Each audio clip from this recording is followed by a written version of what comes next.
Les entrevues de baronmag.com. Jérôme Gagnon pour BSA Bière sans alcool. Salut, moi c'est Yann pour aussi BSA Bière sans alcool. Qu'est-ce que vous faites chacun de deux? C'est quoi vos positions? Moi, je fais un peu plus direction générale. Je m'occupe des partenariats, production pour que, en fait, tout fit ensemble comme des blocs Lego puis que tout fonctionne. Okay. Moi, je suis designer graphique dans la vie, fait que je suis directeur artistique pour la compagnie, puis on fait tout ce qui est stratégie aussi pour les réseaux sociaux puis toutes nos communications. Excellent. Number one, félicitations pour lancer une bière, une brasserie dans le moment du COVID. Comme je disais, c'est vraiment gutsy. Ouais, pourquoi pendant le COVID, c'était quoi le coup de marketing à de ça? Yann, peut-être? À vrai dire, nous, quand l'idée a commencé durant l'été dernier, il y a à peu près 8 mois, puis on s'attendait vraiment pas à ce que ça arrive. Toutes nos choses étaient prêtes pour lancer, puis on s'est dit, bon, est-ce qu'on attend encore qu'un certain déconfinement, puis on lance? Puis on s'est dit que si on lançait justement dans un déconfinement, on serait vraiment déjà pas les seuls. Il y allait avoir quand même une affluence de gens qui allaient profiter de cette espèce de déconfinement-là pour faire des stratégies, puis tout ça. Fait qu'on s'est dit qu'on allait aller un tout petit peu avant ça, que notre produit était prêt pour l'été, puis que justement, ne sachant pas si l'été il allait avoir un déconfinement ou pas, ben on s'est dit, on va lancer quand même tout de suite. Puis on s'est aussi dit qu'il y avait une grande consommation d'alcool durant le confinement, puis que là, avec l'été qui arrive, puis tous les gens vont sûrement changer un peu ces habitudes-là, prendre conscience qu'ils consomment peut-être un petit peu trop, puis essayer avec l'été, la mise en forme, puis tout ça, essayer de descendre un peu cette consommation d'alcool-là du confinement pour aller vers d'autres produits peut-être alternatifs comme le nôtre. Okay. La question que je me posais au début, c'est d'où ça vient, l'idée de lancer une brasserie sans alcool full on, parce que souvent, vous allez quand même vous battre avec la tablette, avec la gang de Bockel, Druden, tout ce monde-là qui font de la bière sans alcool à un gros volume, tout ça. C'était quoi le but de dire, OK, on va se lancer dans le sans alcool à 100%? Je pense que c'est parti de l'idée, justement, les entreprises que tu nommes, c'est des modèles pour nous autres. Là. En soi, Bockel, ça a vraiment été un précurseur au Québec. Fait que, on a beaucoup de respect pour ce qu'ils font. Ce qu'on s'est dit, c'est que nous, ce qu'on voulait faire, c'est viser quand même une clientèle quand même plus jeune, peut-être par notre branding, puis par le fait que justement, on baigne beaucoup dans les communications visuelles, tout ça. Moi aussi, je suis comme Yann, je proviens du design graphique. Fait qu'on s'est dit, on va juste essayer de viser une clientèle qui est peut-être un peu différente de celle de Bockel, tout ça. Ce qu'on veut, c'est peut-être aussi essayer de démocratiser l'idée par justement, comme tu as pu remarquer, le nom qui est super évident. Fait que l'idée, c'était de dire, quand tu vas voir notre canette sur la tablette, ben ça va être clair comme de l'eau de roche, c'est quoi que tu achètes. Puis nous autres, on s'est dit, on va pas comme promouvoir une bière de micro en premier, puis dire après ça qu'elle est sans alcool. Ce qu'on s'est dit, c'est qu'on va comme affirmer l'espèce de catégorie de produits, de dire, hey, ça, c'est de la bière sans alcool, puis c'est une IPA, puis c'est une sour, puis c'est une blonde, puis c'est ci, puis c'est ça. Fait que je pense que l'idée stratégique derrière ça, c'est de dire qu'on n'a pas en être gêné, dans le fond, d'acheter ce produit-là. C'est une catégorie de produits en soi qui est super légitime, puis je pense qu'on en est juste fiers. Puis personnellement, en fait, c'est aussi partie de l'idée que moi, j'ai beaucoup voulu aussi descendre ma consommation d'alcool. Je veux pas, tout le monde vieillit tranquillement, puis nos habitudes changent, les gens autour de nous, ils changent, tout ça. Fait que c'était vraiment, ça fitait, on dirait, tout dans notre environnement, en fait, de groupe d'amis. On voyait qu'il y avait comme une pour ça, puis peut-être en termes de branding, peut-être pas tout le monde qui répondait à ça, à ce niveau-là. OK. Puis toi, Yann? Moi, c'est ça, c'est exactement, c'est en discutant du monde de la bière sans alcool, on trouvait qu'il y avait un peu, un trou dans cette espèce de communication-là, de facer vraiment le bière sans alcool en premier, puis de dire justement d'endosser ça, puis d'en être fier de faire de la bière sans alcool. C'est pas juste le cacher en petite écriture en bas ou dans le collet en haut, pour que ça, quand tu as ta canette dans les mains, ça a l'air d'être une canette de bière normale, puis tu caches un peu dans le fond que tu bois de la sans alcool. Puis nous, ben, on s'est dit non, nous, ce qu'on veut changer, c'est exactement ça. Ce qu'on veut, c'est que les gens soient fiers d'avoir une bière sans alcool, puis que cette catégorie de marché-là devienne une catégorie qui n'a pas à se justifier ou à se comparer avec autre chose, mais qui est sa propre catégorie à elle-même. C'est pour ça qu'on s'est lancé là-dedans aussi, parce qu'on s'est dit, bon, il manque, selon nous, de propositions sans alcool, puis ce côté de la communication-là, de vraiment le facer puis d'en être fier est vraiment pas mis de l'avant. Puis ben, voyant le trou, on se dit ben on est capable de tout faire ça à l'interne, fait qu'on pourquoi pas essayer. T'sais. Vous venez de quel monde? Vous êtes designer graphique, tout ça, mais pourquoi savoir lancer dans l'entreprise de la microbrasserie? Tu allais dire? Ben en fait, ce qu'il faut dire, c'est qu'il y a un troisième partenaire qui est mon frère, qui lui est comme vraiment un énorme beer geek. Fait que c'est un peu lui qui a amené l'idée aussi à la base. Il est représentant dans la bière là, à la base, des micros. Fait que c'est un peu lui qui a amené l'idée. Il savait justement que nous autres, on fait ça dans la vie, du branding, on fait de la créativité, des idées, tout ça. Fait que c'est vraiment comme ça que ça a parti, en fait. Puis, parce que vous savez que vous êtes vraiment dans un espace de bière qui est vraiment très saturé déjà d'aller chercher ça. C'est sûr que vous êtes dans un côté bière sans alcool, ça veut dire que vous êtes dans une catégorie intéressante, mais la tablette est très pleine, la tablette déjà, tu sais. C'est sûr que le côté marketing que vous faites, le côté branding, c'est hallucinant. Moi, au début, je pensais que vous étiez comme une bière américaine ou une bière européenne qui venait ici, ça avec un nom PSA, j'étais comme shit, man. Les Danois qui arrivent au Canada, au Québec, whatever. Au début, je pensais que c'était ça. Mais la face, c'est que vous savez que vous êtes dans un moment où la tablette est vraiment en guerre entre eux autres. T'sais. Les brasseurs, même s'il y a un côté solidaire, il y a une guerre qui se fait entre eux autres. Tu vois comme Buckhead qui vient de signer avec la gang de Boréal pour la distribution à travers le Québec. Bruden qui essaie depuis un bout de temps de lancer sa bière tranquillement. Puis on voit avec, il y a 2-3 autres bières qui se lancent là-dessus. Puis c'est comme, vous savez que c'est un gros risque quand même d'aller se battre avec du monde qui a déjà beaucoup d'expertise en arrière de ça. Ben, nous, si on a fait ça, oui, on était super conscients que, déjà, le marché de la bière alcoolisée est saturé. Il y en a, c'est fou. Déjà, ce qu'on sait, c'est qu'il y a tellement une belle proposition de bière alcoolisée qui n'est pas égale en termes de bière non alcoolisée. Okay. En bière non alcoolisée, il y en a quelques-unes, mais il n'y a vraiment pas tant cette belle diversité-là qui permet d'essayer plusieurs choses. Fait qu'on s'est dit, bon, on peut déjà y aller puis lancer notre produit sans alcool. On a un petit peu moins de compétition puis on a plus de choix justement pour le client. Puis, justement, ben, nous, ce qu'on se disait, c'est qu'on allait arriver avec toutes nos connaissances de communication, puis design, puis tout ça, puis que toutes ces choses-là qui coûtent normalement assez cher en termes de publicité sur le web, de vraiment créer des beaux produits, puis des belles communications, ben nous, on est capable de tout amortir ça à l'interne, étant donné qu'on fait tout ça par nous-mêmes. Puis c'est un peu le trip aussi de créer puis de gérer cette marque-là nous-mêmes. Fait qu'on savait qu'on allait déjà comme économiser des grosses sommes d'argent en faisant tout ça à l'interne. Fait que l'investissement était moins épeurant, si on peut dire, que de vraiment partir une nouvelle compagnie, sachant qu'il y a autant de compétition sur le marché. Là. OK. Parlez-nous un petit peu du côté graphique, le marketing en arrière de ça. Parlez-nous un petit peu du branding, tout ça. D'où ce qui vient l'idée en arrière de ça, à part mon idée que vous êtes des Danois. C'est quoi l'idée de ça? Ben, en termes de communication, ce qui était sûr et certain entre moi et Jérôme, parce que moi et Jérôme, dans le fond, c'est ça, on étudiait les deux en design graphique à l'UQAM, on a travaillé chez Silly un petit peu de temps quand même, moi beaucoup plus en design graphique, puis Jérôme beaucoup aussi, mais il est allé un petit peu dans le monde de la pub aussi. Okay. Puis, dans le fond, ce qui était sûr et certain quand on a lancé la marque, c'est qu'on voulait être une marque qui était straight to the point, super direct, pas de fla-fla, que what you see is what you get. C'est clean, vraiment clean votre brand. Merci. Fait que c'est ça, dans le fond, ça c'était vraiment notre objectif de base. Puis je pense qu'on a réussi à travers la canette à véhiculer ces messages-là. Fait que ça, notre objectif, c'était d'être super direct toujours, puis de passer un message très, très clair parce que justement, on veut que le sans-alcool soit clair puis que le monde en soit fier. Puis je pense qu'après, tout a un peu découlé. Dans le fond, on a suivi nos trips graphiques, ce qu'on aimait faire dans la vie. Puis c'est vraiment ce qu'on s'est dit, c'est nous, ce qu'on veut, c'est mettre une canette sur l'étalage que nous, en tant que designers, on soit content de prendre, mais que aussi le commun des mortels, puis un peu tout le monde puisse la trouver accessible aussi. Là. Je sais pas ce que tu en penses, Dave.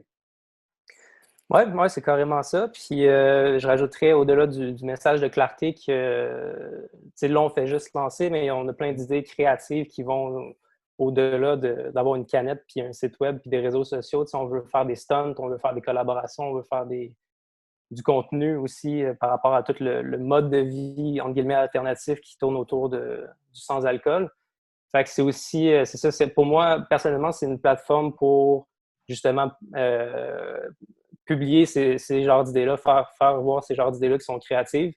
Je pense que ça, que ce soit de la bière avec ou sans alcool au Québec, il y a un gros manque au niveau créatif. Je pense moi, c'est quelque chose que je ressens beaucoup. C'est sûr qu'on est en retard. Quand tu vois les affaires même en Ontario, au Canada, quand tu vois beaucoup de côté, il y a un gros job à faire encore. Comme, je pense qu'il y a 75% des brasseries qui changent leur design facilement.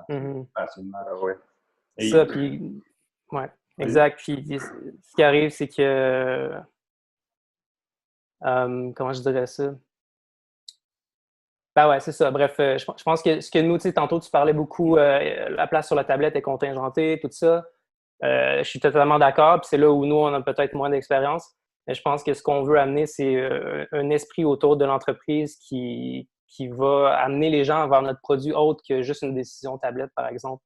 Fait que je pense que c'est là où la créativité, pour moi, va vraiment prendre sa place puis toute son ampleur. Tu sais. Mais la beauté de lancer une bière sans alcool en premier lieu, côté marketing, c'est que vous pouvez le vendre dehors du détaillant en soi parce qu'il n'y a pas d'alcool. Vous pouvez la vendre même en ligne de plus en plus. Exact. Qui le vendent en ligne. Si vous avez déjà ouvert le marché que beaucoup de brasseries ne peuvent pas faire parce qu'il y a de l'alcool. Déjà, vous pouvez déjà une distribution. Disons, je sais qu'il y a deux, trois compagnies que je ne peux pas dire encore le nom. Ils vont lancer des bières sans alcool à travers le Canada. Ça s'en vient à cause que vous êtes dans un gars comme ça. Est-ce que, avant de lancer votre brasserie, est-ce que vous avez fait ça à part, tu me disais, le côté, si on vieillit puis on boit moins de bière, tout ça? Personnellement, pas moi, parce que moi, je suis une fin de mon temps. Mais est-ce que vous autres, est-ce que vous vous inspirez un petit peu de ce qui se passe avec, disons, comme avec EcoSession, qui lance des bières, c'est vraiment à bas alcool, ça fait comme ça? Est-ce que c'est quoi l'étude? Est-ce que vous avez fait des études de marché en arrière de ça ou c'est vraiment été sur un gut feeling dans les deux? Honnêtement, moi, j'aime pas trop bullshiter là-dessus. Là. On est pas mal été sur le gut feeling. Moi, je suis quelqu'un de très intuitif, j'ai un esprit entrepreneur. Fait que quand je suis capable de m'imaginer quelque chose de A à Z et me dire ça fait vraiment du sens, d'habitude, j'y vais comme sans trop me poser de questions. Mais il y a aussi une question de temps là-dedans. On sait justement que le marché va bouger vraiment rapidement sans alcool. Puis on s'était donné comme objectif printemps 2020. Fait que je pense qu'on s'est juste dit OK, go, il faut le faire. Là. On n'a pas le choix. Fait qu'on n'a pas le temps de faire toutes les études marketing qu'on voudrait faire. On a fait ce qu'on pouvait. Il y a des études qui sont sorties ici et ailleurs par rapport à la consommation, la baisse de consommation d'alcool, en fait, chez les jeunes particulièrement, mais en général aussi. On sait que le marché va tripler, des trucs comme ça, que les chiffres vont vraiment grossir en termes de pourcentage de sans-alcool. Fait que oui, on s'est basé là-dessus, c'est sûr, mais on n'a pas eu le temps, par le contexte, on n'a pas eu le temps de tout faire des recherches qu'on aurait voulu faire. OK. Mais je pense que ça prend ça quand même, ça prend une intuition, puis ça prend la capacité de te lancer. Il faut se lancer, c'est ça la fille. Puis, parlez un peu d'où ce qui vient l'idée du design, parce que tu on parlait de design, l'épuré, tout le kit, mais est basé de où votre idée de ça? C'est vous êtes inspiré par qui? Déjà, nous, en tout cas, personnellement, j'ai un style qui est assez contemporain, fait que j'ai un peu suivi comme mes codes que j'utilise en général, mais ce qui est sûr, c'est qu'on voulait 100% se détacher de ce qui se fait en bière actuellement au niveau du Québec.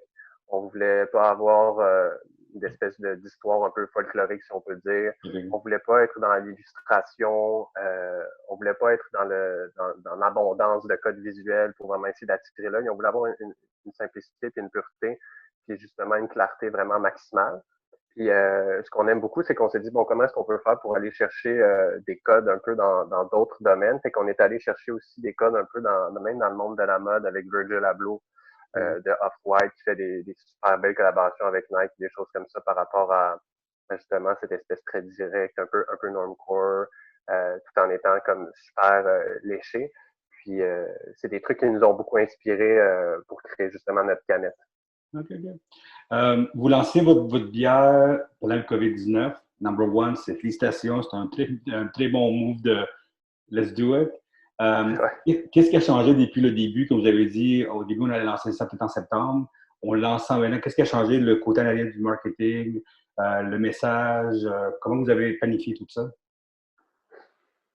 Honnêtement, je pense qu'à chaque jour, c'est ça la beauté de la chose que, en fait, entre l'hypothèse et la réalité, c'est qu'on se fait une idée de hey, ça va être ça le projet, ça va être ça l'entreprise, ça va être comme ça que le monde va penser, ils vont faire ci, ils vont faire ça. je pense que c'est un défi au jour le jour de se rendre compte que c'est jamais comme tu penses que ça va être. Puis le défi, c'est justement de se réadapter puis de prendre le feedback du monde. Puis pour moi, ça, c'est vraiment important aussi parce que je transige tranquillement vers le domaine de l'expérience utilisateur en design. Puis pour moi, c'est de plus en plus important de demander au monde qu'est-ce qu'ils en pensent, c'est quoi le feedback, puis comment est-ce qu'on peut améliorer ce qu'on fait, tant au niveau du produit que de la marque en tant que telle, que des visuels, puis tout ça. Fait que je pense que c'est ça, le défi, c'est vraiment ça. C'est que si tu nous avais parlé il y a 8 mois de ça, on avait une idée probablement 80% différente de ce que c'est finalement.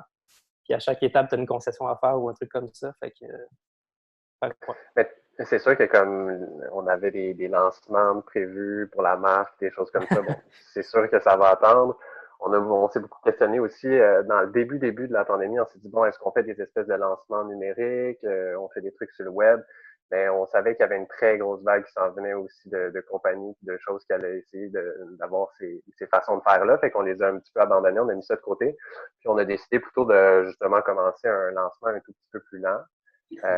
Pour justement voir comment est-ce que la pandémie va se calmer, puis justement aussi voir l'accueil du marché de nos produits. Puis par la suite, ben là, quand la pandémie va être finie, puis on aura un petit peu plus de produits sur le marché, étant donné notre départ un petit peu plus lent, ben là, on va justement faire nos idées d'origine, de lancement, puis toutes nos idées créatives qui allaient suivre ça. Là. Pour l'instant, vous autres, c'était quoi le feedback? Personnellement, moi, j'ai eu mon feedback. J'ai eu beaucoup de lecteurs qui m'ont contacté disant c'est quoi cette affaire-là, c'est pas de bracelet, tout ça. C'est quoi votre feedback que vous avez eu pour l'instant avec le lancement? Avec notre première IPA qui s'appelle IPA douce, en fait, ce qui est le fun, c'est qu'il y a beaucoup de monde qui disent qu'ils n'aiment pas l'IPA d'habitude parce qu'ils trouvent ça trop harsh, trop dur à boire. Il y a beaucoup de monde qui là, sont comme « Hey, j'adore ça, votre IPA, mettons. Okay. En général, on a un bon feedback aussi quand même des beer geeks. Je pense qu'on a quand même réussi à viser... en tout cas, pour certains, évidemment, tu ne pourras jamais plaire à tout le monde, mais dans le public plus beer geek, je pense qu'on est quand même capable de plaire à une certaine partie de ces gens-là, autant qu'il y a un public plus grand. Moi, c'était vraiment là que je visais, puis c'est un peu le feedback que j'ai reçu de la communauté, mettons, plus proche de nous. Fait que pour ça, on est vraiment content. Mais c'est sûr qu'il y a quelqu'un qui recherche une grosse IPA super avec du gros kick dans le sens alcool, c'est difficile. Plus tu mets du houblon, plus que ça se détache du body, puis plus que le houblon va être harsh, justement. Fait que c'est pour ça qu'on a visé, pour commencer du moins, avec une IPA un peu plus soft. Le but aussi était de lancer, hein, parce que le but est aussi de lancer en été cette bière-là. Fait qu'on voulait justement, idéalement, dans notre tête, on voyait un peu des gens boire ça au parc, des choses comme ça, c'est un peu désaltérant. Fait que c'est pour ça qu'on a lancé cette IPA-là qui est douce, justement, qui se veut une bière presque de soif aussi. C'est pas quelque chose qui t'arrache l'arrière de la langue tellement c'est une amertume trop puissante. OK. What's next? Est-ce que le monde, on attaque le monde avec votre bière? Je sais que vous avez 2-3 autres bières qui s'en viennent. Mais déjà le fait que vous êtes dans l'ensemble de marché qui est en expansion, parce qu'on sait, on voit déjà avec EcoSession, comme je parlais au début, qu'il y a une expansion qui se fait avec leur produit, tout ça, avec Vokia qui grossit tout ça. Mais vous, ce que déjà, avec ce que vous venez de lancer, qu'est-ce qui s'en vient, comme entrepreneur, qu'est-ce que vous voyez à long terme? Quelle sorte de marché vous voulez chercher? Quelle grosseur vous voulez aller chercher? Disons, vous êtes nouveau, bien sûr, mais comme entrepreneur, qu'est-ce que vous voyez plus loin? C'est sûr que nous, on vient du Québec, on veut quand même développer le marché ici. On veut mettre le français de l'avant le plus possible, tout ça, mais c'est sûr que le reste du marché canadien, qui est très légitime aussi, ne veut pas être intéressant. Toronto, Vancouver, c'est quand même des villes où le centre fonctionne bien. Fait à plus long terme, on aimerait ça se rendre là aussi. Mais je pense que déjà de se concentrer sur sortir nos 3 premiers produits, mettons, cette année, puis juste se faire connaître au Québec, ça va déjà être un bon objectif. Mais c'est sûr que je ne pourrais pas te détailler les plans là, mais c'est sûr qu'on a une vision à plus long terme, puis on pense que l'esprit de marque peut vraiment plaire aux jeunes particulièrement, mais un peu à tout le monde aussi, mais d'un peu partout, là. Du moins dans le reste du Canada au moins, puis peut-être même ailleurs. The world. Ouais, peut-être pas the world, mais ailleurs. On se cachera pas, tu sais, si on rêve en grand, Moi, je la vois bien, cette bière-là, sur une table à New York, quelque chose du genre, tu sais. Mais BCA, le nom est excellent pour que ça aille partout, cette affaire-là. C'est ça, la beauté que vous avez eue, c'est que vous n'êtes pas fermé avec le nom. Déjà, vous avez un nom déjà qui se vend ailleurs, déjà. Tu sais. Mm-hmm. Ouais, c'est ça. C'est clair, c'était pas le but à la base, mais oui, c'est vrai que ça peut bien passer dans plusieurs langues. Là. Mais ouais. Les questions qu'on a là-dessus, c'est vous êtes des contact brewers ou vous avez chez vous des petites affaires? Comment ça marche? Ouais, c'est à contrat, ouais. Okay, vous êtes où pour l'instant? Pour l'instant, c'est une info précisément qu'on va regarder pour nous, mais on brasse à contrat. Ouais. Okay, c'est un peu des discussions ongoing en ce moment, fait qu'on ne veut pas trop se commettre là-dessus. Puis est-ce que vous avez, avec le résultat que vous avez vu maintenant, est-ce que vous voulez déjà commencer à peut-être augmenter augmenter le volume un petit peu déjà? On y va pas mal au fur et à mesure. Je pense que c'est aussi la beauté de la chose de pouvoir prendre le pouls du public, comme je disais tantôt. Voir comment ça va. Je pense qu'une des erreurs qui est faite en bière en général, c'est de penser que c'est sûr que ça va marcher. Puis, en entrepreneuriat en général, en fait, c'est de partir avec l'idée que c'est sûr que ça va marcher, puis qu'on imprime de la grosse quantité, on fait tout faire d'une shot, puis après ça, on se ramasse avec 100 000 bières que personne ne veut acheter. Tu sais. J'ai pas d'exemple en tête, là, je dis pas que c'est déjà arrivé, mais généralement... C'est arrivé, don't worry, c'est arrivé plein de fois. parce que le monde, il court vite, tu sais, il y a un côté, tu sais, qu'on lance un bon produit, le monde est excité, on prend le risque d'aller grossir trop vite, et après ça, on court avant de marcher. Il y a beaucoup de brassés que je connais, puis dans le business, qui se lancent là-dedans, puis après ça, on est pogné avec tout ça. Tu sais, le monde change de goût très vite, le monde, c'est quelque chose d'intéressant. Oui, exact. Fait que je pense que on reste dans le minding quand même d'une petite entreprise. Là. Parce que puis même si ça restait petit, ça serait bien correct aussi, dans le sens que moi, je pense qu'il faut respecter le processus, il faut respecter la réception au public aussi, tout en se respectant justement là-dedans, nous autres, qu'est-ce qu'on veut faire vraiment avec cette entreprise-là, puis garder quand même le cap de la vision originale. Tu sais. Bien, excellent. Quelque chose d'autre, les gars? C'est quoi les autres bières qui s'en viennent? Que vous avez des IPA douces? C'est quoi les deux autres bières qui s'en viennent? Là, on va sortir, au début de l'été, on veut sortir une sour fruitée. On n'est pas encore exactement sûr ça va être quoi la saveur, mais je pense que ça va être une bonne petite bière d'été. Nice. Puis potentiellement, en troisième, on veut s'en aller vers une Pilsner blonde là, ou quelque chose du genre. OK. On pense qu'il y a une place pour ça aussi dans le sans-alcool. Oui, c'est pas une bonne Pilsner qui a un beau goût, mais vous allez gagner. C'est quelque chose que beaucoup de monde recherche. Des bières de base, sans mélange, sans gros fruits, tout ça. Il y a du monde qui cherche de plus en plus cette bière-là. Tu sais. Exact, puis pas trop sucré parce que c'est un peu un problème aussi dans le sans-alcool. Tu essaies de cacher le body un peu avec du sucre, des trucs comme ça. Fait que, la Partake, je pense que la Partake, c'est une des bières qui a moins de sucre, moins de sucre possible pour côté bière. Je sais qu'il y a beaucoup de monde qui ne boit pas de bière. La Partake, c'est une des bières qui a moins de sucre, il y a presque pas de calories dans la Partake. Ouais, c'est ça.